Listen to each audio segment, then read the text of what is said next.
perjalanan kalian semua dalam mempelajari ilmu virtual Kerajaan Banten. Perkenalkan, saya Rizky Wahyudia sebagai Turget 1. Saya sebagai Sanggumai sebagai Turguit 2. Lalu ada Malika Abdul sebagai Desain Interior 1 dan Rofi Miftahul Arifin sebagai Desain Interior 2, Safira Nur Aini sebagai Kurator 1, Wafina Aira Tabina sebagai Kurator 2, Cahaya Indah sebagai peneliti 1, Jihan Amelia sebagai peneliti 2, dan Mamun Daroka sebagai peneliti 3.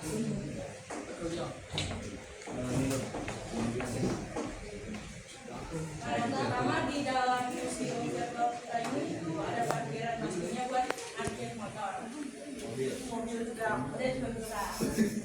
Sepeda bisa nggak? Bisa. Jalan bus bisa. Truk bisa truk. Burung bisa nggak burung? Dari parkiran lurus di air terjun. Lurus itu ya. Ini Toilet ada toilet perempuan sama laki-laki. digabung. Bisa kan sebelah kanan. Bukan toilet bimbit. Nah ini bangunan utama dari museum kita. Langsung aja masuk Nah ini pasti ada buat beli tiketnya. Kita tunggu di sini kalau misalnya mati. Terus kita jalan aja nih ke kanan.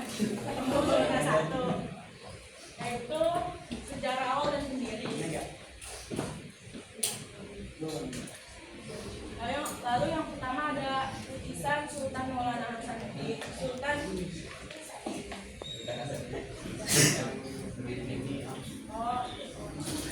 Lalu ada lukisan Sultan Maulana Hasanuddin, yaitu dia raja pertama dalam Kerajaan Banten.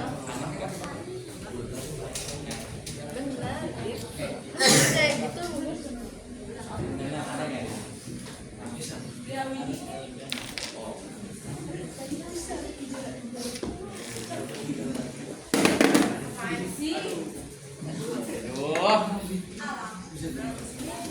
tadi kan ada lukisan Jati, yaitu salah satu Wali Songo, Wali Songo. Beliau ini memiliki nama asli Tarik Bidayat Dia memiliki peran penting dalam penyebaran Islam di wilayah Cirebon, Jawa Barat. Beliau juga dikenal sebagai tokoh yang bijaksana dan serta dengan dekat dengan rakyat. Dalam dakwahnya beliau menggunakan cara damai melalui pendidikan, perdagangan, dan budaya sehingga masyarakat menerima ajaran Islam dengan baik. Nah, peran Sunan Gunung Jati ini sangat penting dalam kerajaan Banten karena dia membantu ekspedisi ke wilayah Banten saat daerah tersebut masih di bawah kekuasaan kerajaan Sunda Pajajaran Mangkunegaran.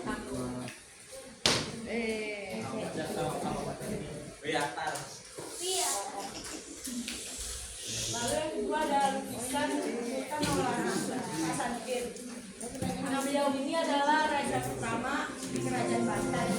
Beliau adalah anaknya dari Sunan Gunung Jati. Maulana Hasanuddin dipercaya menjadi pemimpin. Lalu beliau ini membangun dasar pemerintahan Banten menjadi daerah yang maju. Pada masa pemerintahannya masyarakat teratur dengan sistem pemerintahan Islam. Selain itu juga perdagangan mulai berkembang karena letak Banten ini sangat strategis.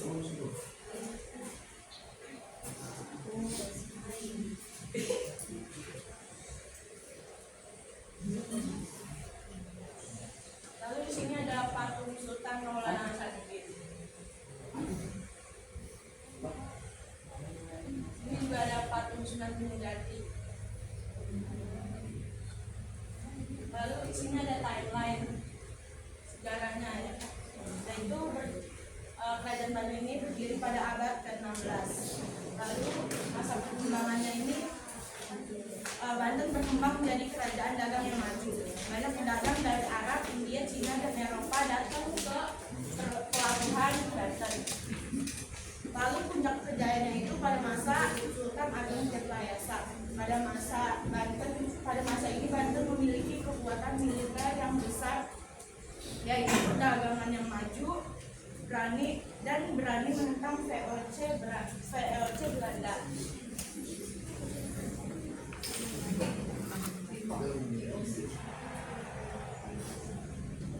Lalu masuk ke zona 2, yaitu sistem pemerintahan.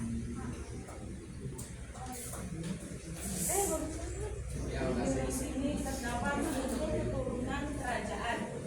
Yang pertama itu ada sultan.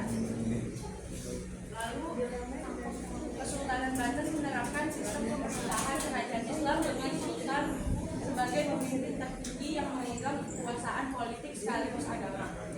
Struktur pemerintahan terdiri dari sultan, pemimpin tertinggi, kepala negara dan agama, bupati dalam, perdana menteri yang membantu sultan menteri, dan menteri para pejabat yang mengepalai berbagai bidang. Lalu ada bupati sebagai kepala daerah di wilayah. Hukum yang berlaku di kerajaan Banten itu adalah perpaduan antara hukum Islam dan hukum adat setempat sultan.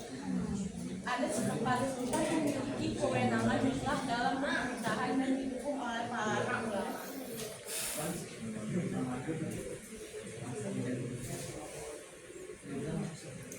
Lalu ada peran Wali Songo di Banten. Peran Wali Songo di Banten ini sangat penting karena Wali Songo ini berperan dalam menyebarkan Islam, lalu memberikan pendidikan agama, membantu pembentukan pemerintahan Islam, dan menanamkan nilai keadilan dan musyawarah. Karena itulah Banten dianggap sebagai kerajaan Islam terkuat. Sunan Gunung Jati ini kan salah satu Wali Songo yang berperan besar dalam pendirian Kesultanan Banten. Beliau adalah penggerak utama penyebaran Islam dan pendamping putranya yaitu Maulana Hasanuddin dalam membangun Banten. Pengaruh Wali Songo, pendekatan dengan dakwah Wali Songo yang akomodatif terhadap budaya lokal mempengaruhi sistem pemerintahan Banten. Sultan dianggap sebagai pemimpin spiritual sekaligus politik, mencerminkan ajaran Islam yang disebarkan melalui para wali.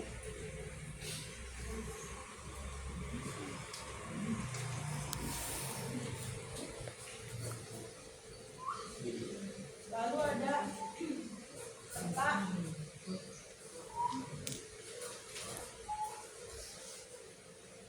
Lalu ada peta wilayah kekuasaan. Nah, wilayah kekuasaan Banten ini meliputi Banten dan sebagian Jawa Barat serta Lampung juga, serta wilayah pesisir sekitar Selat Sunda. Pada masa kejayaannya, Kesultanan Banten menguasai wilayah yang luas. Jawa Barat sebagai Banten, Sunda Kelapa, Cirebon sebagai pengaruh. Lalu ada Sumatera Selatan, yaitu Lampung sebagai penghasil lada utama. Lalu ada Kalimantan Barat sebagai pengaruh perdagangan hingga Padang.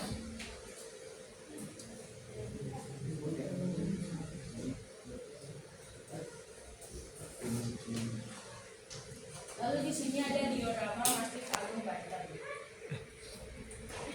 Islam masuk ke Banten melalui para pedagang dan ulama. Sunan Gunung Jati dan putranya Maulana Hasanuddin menjadikan Banten sebagai pusat dakwah Islam di Jawa Barat.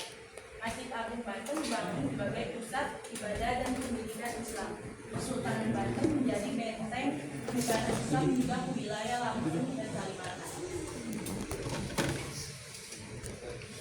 Nanti gantian lagi. Masuk ke zona 3 yang akan dijelaskan oleh Akta. Oke, kita akan langsung masuk ke zona 3, yaitu sistem ekonomi dan perdagangan. Ini ada peta jalur perdagangan Kesultanan Banten ya, di abad ke-17. Ya, oke. Letak Banten yang strategis di Selat Sunda menjadikannya persimpangan jalur perdagangan internasional. Di Asia ada Arab, Persia, India, Cina, Siam, dan Tonkin. Kalau Eropa ada Portugis, Inggris, Belanda atau PRC, Denmark, Prancis. Nusantara itu Maluku, Cengkeh, Lampung, ada dan Kalimantan. Itu ya, lanjut.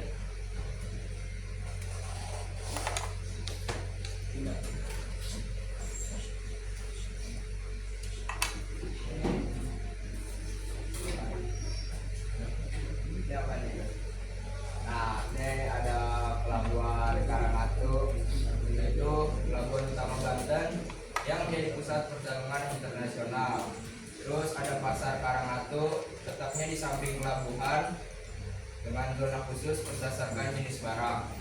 Kemudian ada gudang logistik atau sistem logi untuk menyimpan stok lada sebelum diekspor. Kemudian ada mercusuar Masjid Agung yang sebagai menara pengawas lalu lintas kapal.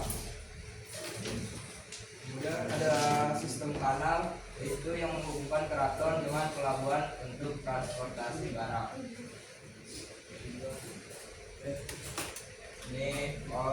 Ini komoditas utama yang ada di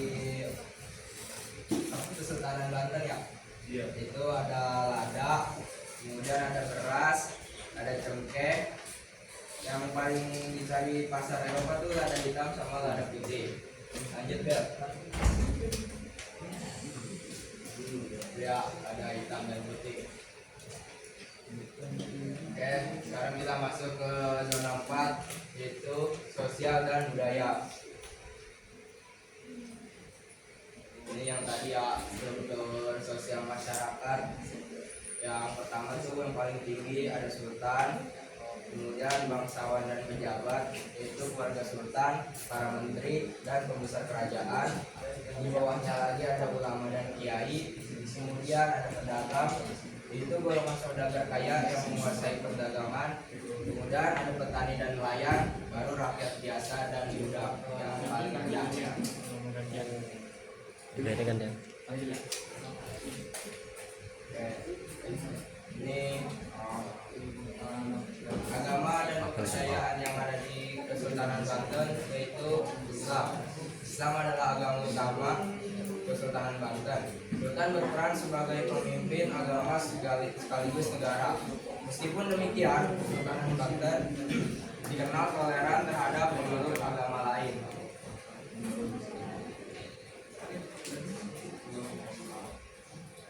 Bukti toleransi ini dapat dilihat dari adanya Fildewapan atau kelenteng yang dibangun di masa Kesultanan Banten.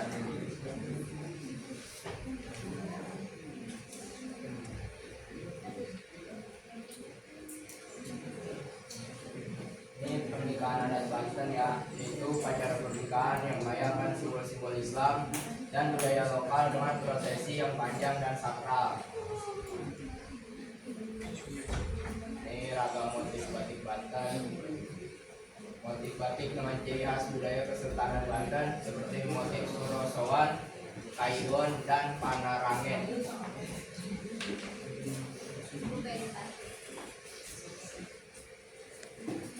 Dan ini ada keramik Banten, yaitu rabah dan keramik khas dengan motif yang mencerminkan akulturasi budaya. Dan ada wayang kulit, kesenian wayang yang digunakan untuk dakwah Islam, menyesuaikan cerita pewayangan dengan ajaran Islam. Oke, kita masuk ke zona 5, yaitu peninggalan dan hubungan dengan kolonial.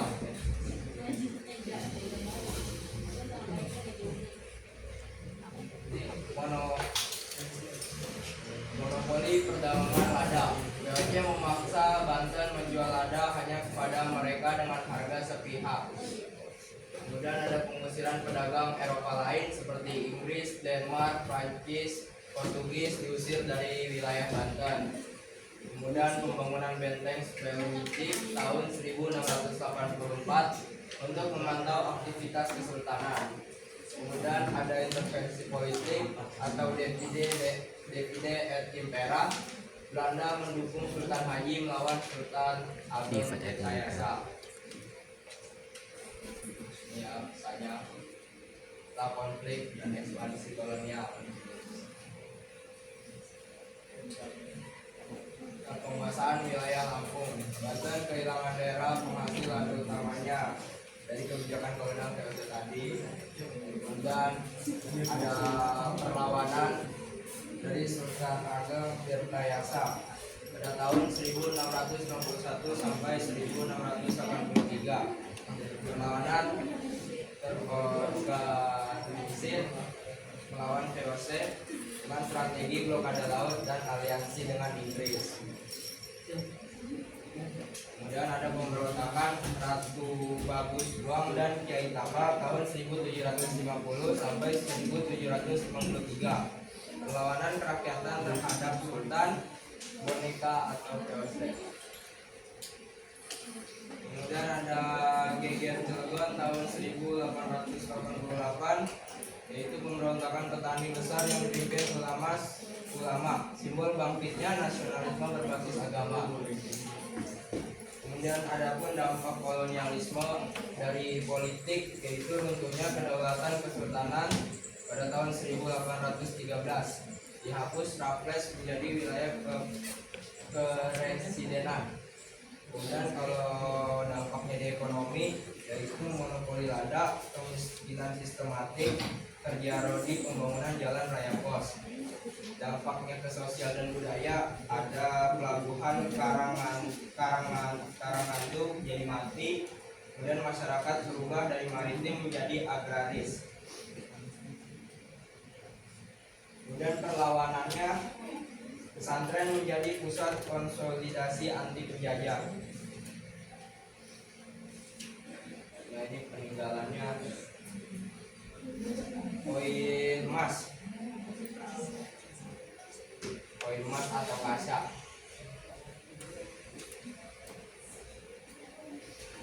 Ini ada koin timah atau picis. Koin picis adalah mata uang kecil yang terbuat dari timah atau campuran logam. Koin ini digunakan masyarakat biasa untuk transaksi sehari-hari di pasar. Picis dipakai untuk membeli kebutuhan seperti makanan, kain, dan barang dagangan lain. Ini ada keramik asing.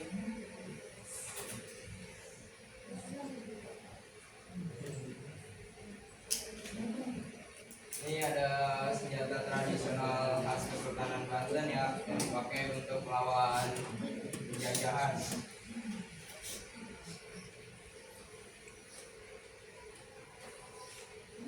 Ini ada benteng Spelwejik, dibangun oleh VOC Belanda pada tahun 1684 di wilayah Banten Lama. Nama Spelwejik diambil dari nama pejabat VOC saat itu, Cornelis Wilmot. Benteng ini dibangun setelah VOC berhasil memperkuat pengaruhnya di Banten, terutama setelah terjadinya konflik antara Sultan Agung Tirtayasa dan Sultan Haji.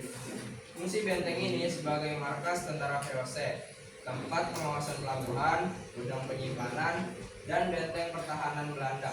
Benteng Spelwijck menjadi simbol masuknya kekuasaan kolonial Belanda ke wilayah Kesultanan Banten.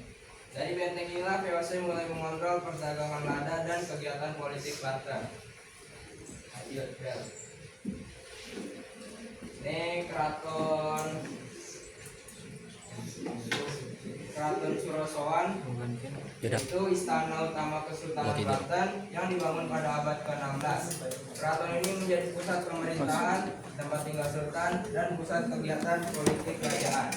Pada masa Sultan Agung Tirtayasa terjadi konflik besar antara Kesultanan Banten dan VOC. Setelah Belanda semakin kuat, keraton Surosoan akhirnya dihancurkan oleh Belanda pada awal abad ke-19. Saat ini yang tersisa hanyalah reruntuhan tembok, gerbang, fondasi bangunan, dan bekas saluran air. Walaupun sudah menjadi reruntuhan, tempat ini menjadi bukti kejayaan Kesultanan Banten sebagai kerajaan besar di Nusantara. Lanjutkan. Ini ada keraton Kaigon, yaitu istana yang dibangun untuk Ratu Aisyah, ibu Sultan Syafiuddin. Nama Kaigon berasal dari kata keibuan. Keraton ini dibangun sekitar awal abad ke-19 dengan gaya arsitektur perpaduan Jawa dan Eropa. Keraton Kaigon dihancurkan oleh Belanda pada tahun 1832 setelah terjadi perlawanan Kesultanan Banten terhadap pemerintahan kolonial. Saat ini yang masih tersisa hanyalah sebagian gerbang, tembok, dan fondasi bangunan. Keraton ini menjadi bukti campur tangan Belanda dan dalam kehancuran Kesultanan Banten. Lalu lanjut di sini. Kebetulan museum kita berdiri pas banget sama Masjid Agung Banten yang saat ini masih beroperasi aktif dan ramai dikunjungi penziarah. Bahkan menjadi pusat wisata religius religi utama di Banten. Nah, Masjid Agung ini tuh dibangun oleh Sultan Maulana Hasanuddin sekitar tahun 1502 sampai 1570. Lalu Masjid Agung Banten ini adalah pusat sejarah Islam di Banten. Dia ini letaknya ada di Desa Banten Lama, Masya Allah. Kecamatan Kasemen, Kota Serang, Provinsi Banten. Masjid ini ikonik karena memiliki atap tumbuh 5, yaitu menyerupai pagoda akulturasi Tiongkok dan Jawa, dan menara 24 meter, serta menjadi situs ziarah utama makam Sultan Banten. Nah, sejarah tentang Masjid Agung Banten ini adalah dibangun pada masa kejayaan Islam. Masjid ini diprakarsai oleh Sultan Maulana Hasanuddin, yaitu putra Sultan Bumiati, sebagai pusat peribadatan dan politik di Kesultanan Banten. Perkembangan arsitekturnya yaitu awalnya bangunan berupa kayu dan bambu, kemudian disempurnakan menjadi batu bata. Pembangunannya melibatkan akulturasi budaya kuat dengan arsitek yaitu Raden Sepat, Jawa, Syekh Banjud, Tiongkok, dan Hendrik Lucas Tardil yaitu Belanda. Di sini Masjid Agung ini memiliki menara ikonik, yaitu menara yang berada di sisi timur, yaitu dibangun sekitar tahun 1620-an. Tingginya 24 meter dengan 83 anak tangga. Berfungsi sebagai tempat andal, menara pengawas Teluk Banten, dan tempat penyimpanan amunisi. Lalu Masjid Agung Banten ini mengalami renovasi, yaitu perluasan dan renovasi besar, termasuk bangunan Niyama di sisi selatan oleh terakhir pada 1683. Nah, Masjid Agung Banten ini menjadi pusat ziarah hingga saat ini. Kompleks masjid menjadi wisata religi utama, terutama makam Sultan Maulana Hasanuddin dan Sultan Agung Tirtayasa yang berada di samping kiri. Ciri khasnya itu atapnya itu tumbuh 5 yang melambangkan akulturasi budaya harmonis di Banten pada masa lalu. Menara seperti mercusuar, menara batu bata merah yang kokoh sekilas menyerupai mercusuar Eropa yang didesain untuk memantau laut.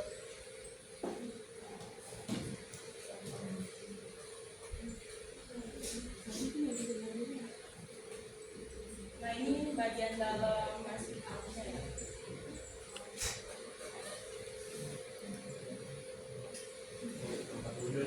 tempat duduknya. Masya Allah.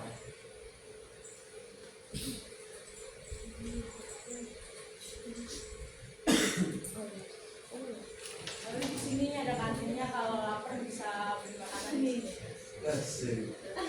Kayak mana sih kosong semua? Kan baru. Terlalu real. Terus di sini ada taman, ada danau kecil juga. Bisa buat kambing buat kurban itu itu kan lagi itu apa? ini itu Lagi ini. Lagi anu.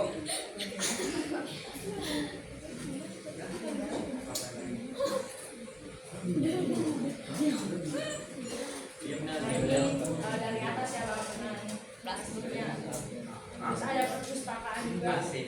Isinya tentang sejarah Banten. Yuk.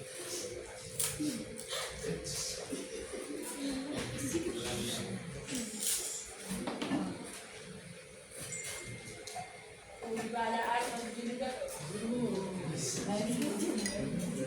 Air mancur. mancur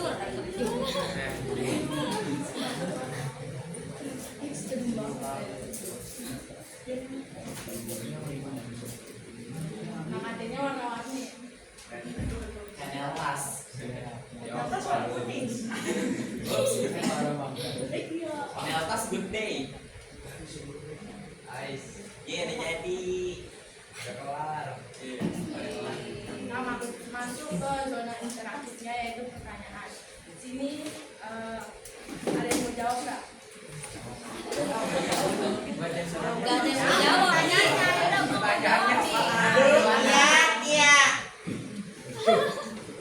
Nah, ini yang gampang dulu nih. Siapa nama raja pertama di kerajaan Banten? Sultan Hasanuddin. Benar. Angkat tangan dulu. Ya langsung jawab, sabar dulu. Kamera sabar dulu. Ulang. Ah, curang. Biar diambil itu ding. Lalu pertanyaan kedua, Banten ini tuh komoditas utama perdagangannya tuh apa? Sabar. Sabar, hitung dulu. Enggak. Apa sih lu gua udah? Seorang Nela. Lada. Sabar tuh jawab. Lada. Padi. Oke, betul Nela. 100.000 ya buat pajak. Terus pertanyaan ketiga, siapa raja yang bersekutu dengan VOC? Bunga. Syarat tuh. Gini lagi. Sultan Ageng Tirtayasa. Yang bersekutu. Yang Yang bersekutu. bersekutu. Bersekutu. Yang pemilihannya. Kayak kerjasama sama VOC. Kolaborasi. Ya, lama. Bentar. Yo, 200.000. Bener gak ya? Kalau salah Coba ya, Coba. Sultan Haji, Sultan Abu Nasar, Abdul Qahar. Ya, Pak Google.